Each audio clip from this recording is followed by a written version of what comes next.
Juneteenth is considered one of the longest celebrated African-American holidays, but a lot of you haven't heard about it. About 34% of people led this Gallup survey, saying they knew only a little bit about the day. The day did get more traction last year following the racial justice movement and the death of George Floyd.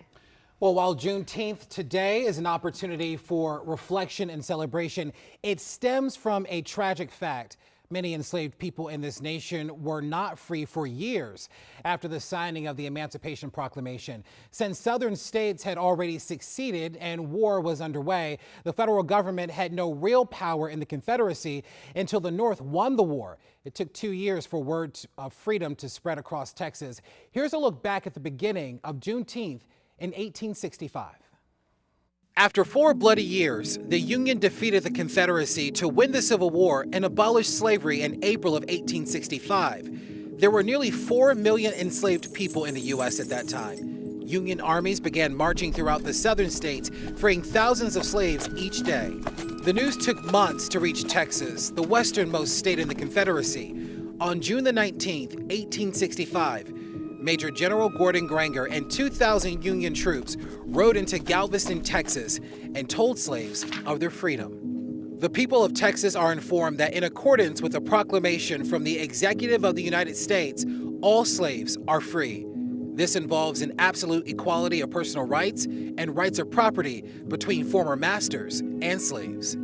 Granger's words spread throughout Texas. All at once, enslaved people found out that the war was over and they were free. Their joyous, spontaneous celebration gave birth to Juneteenth. Juneteenth, a combination of words June and 19th, commemorates when the last enslaved people in the South were finally set free.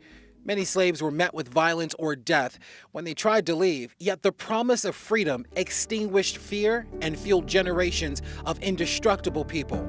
Former slaves gathered on Juneteenth the next year and the year after that. And over the decades, Black communities observed the holiday with festive family gatherings, colorful parades, and bountiful barbecues. Texas became the first state to make Juneteenth an official holiday in 1980.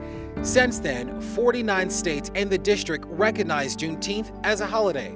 A year before President Joe Biden signed the measure making it a federal holiday, and following the summer of protests in the wake of George Floyd's murder in 2020, private companies made Juneteenth a permanent paid holiday for their employees. Juneteenth is a celebration of independence, the day all Americans were truly free. And we have so many more stories covering this significant holiday. You can find it right now on our website, WUSA9.com. It's also available on our free WUSA9 mobile app. It's so important to have that context Absolutely. and that education. Larry, thank you.